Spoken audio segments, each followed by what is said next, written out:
शिक्षकों ने कहा, सामने आके कहा, लाज नहीं लगा, सामने आके कहा कि उनपे एफआईआर क्यों नहीं, उनपे भी कीजिए, उनको भी जेल डालिए। हम भी बताएंगे भाई, हम भूल जाएंगे बतिया, हम भूल जाएंगे बतिया कि आप हमको सरेआम कहे थे कि उनका एफआईआर में नाम रखिए, अब जिस दिन हमारा वक्त है हम भूल जाएंगे। बोलो, हो गया बस। तो फाइनली मैंने आप सभी को पिछले वीडियो में बताया था कि खान सर ने रोशन सर को नहीं बुलाए थे अपनी रिसेप्शन पार्टी में, और इसका रीज़न भी खान सर ने क्लियर कर दिया है, जो कि आप लोग वीडियो क्लिप देख लीजिए।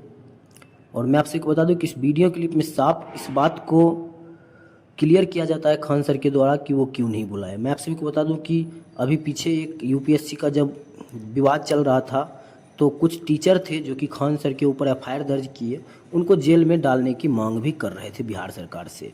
लेकिन खैर अब वो तो मामला ख़त्म है। वही जवाब देते हुए खान सर ने कहा है कि जब तुम्हारा बारी है तो तुम खुदक लिए, मेरा बारी आया तो हम भी फुदका दिए। मतलब उसका मतलब ये है कि जब उसका बारी था तो उन्होंने विवाद किया खान सर को लेकर, लेकिन जब उसका भी बारी आया तो उन्होंने अपने रिसेप्शन पार्टी में नहीं बुलाकर उनका भी बेइज्जती कर दिया, जिसका कि काफ़ी ज़्यादा दुख हुआ है रोशन सर को।